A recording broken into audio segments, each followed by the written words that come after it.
වීදුරුවකට තීන්ත බිඳුවක් දාලා බලන්න. ඒක වතුරේ දිය වෙලා පැතිරෙන ඔයාට පෙනේවි.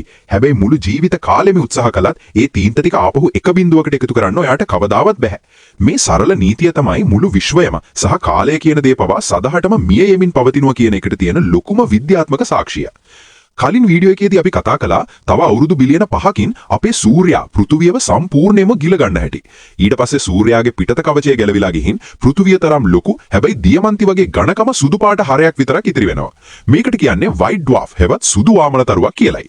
අපේ ඉරට විතරක් නෙවෙයි විශ්වයේ තියෙන හැම තරුවකටම අත්දකින්න වෙන්නේ මේ ඉරණමමයි. නමුත් මේ තරුවලට මොකද වෙන්නේ? මෙතනදි තමයි ස්වභාව ධර්මයේ තියෙන භයානකම නීතිය ක්‍රියාත්මක වෙන්නේ. ඒකට කියන්නේ තාපගති විද්‍යාවේ දෙවන නියමය, හෙවත් එන්ට්‍රොපිය කියලයි.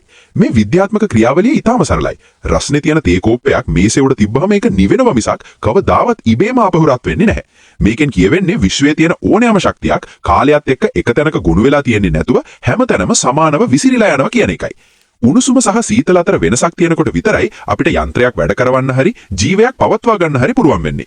මේ එන්ට්‍රොපිය නිසා ට්‍රිලියන ගණනක් අවුරුදු ගත වෙද්දී අර ඉතිරි වුණු සුදු වාමන තරුවල තියෙන රස්නය පවා අභ්‍යවකාශයට නිකුත් වෙලා ඒ තරු සම්පූර්ණයෙන්ම කළු පාට වෙනවා. අලුතෙන් තරු හැදෙන්න තියෙන වායු වලාකුළු සියල්ලම ඉවර වෙනවා. අවසානයේදී විශ්වයේ ඉතිරි වෙන්නේ කළු කුහර විතරයි. හැබැයි ස්ටීවන් හොකින් හොයාගත්තු විදිහට හොකින් රේඩියේෂන් කියන ක්‍රියාවලිය හරහා මේ මහා කළු කුහර පවා ශක්තිය පිට කරමින් ටිකෙන් ටික වාෂ්ප වෙලා අතුරුදම් වෙලා යනවා. අන්තිමේදී මුළු විශ්වයේ උෂ්ණත්වය නිරපේක්ෂ ශූන්‍යයට වැටිලා කිසිම පරමාණුවක් හෙලවෙන්නේ නැති ආලෝකයවත් නැති මහා අන්ධකාරයක් ඉතිරි වෙනවා. ශක්තිය හැමතැනම එක සමාන නිසා තවදුරටත් ශක්තිය ගමන් කරන්න විදිහක් නැහැ.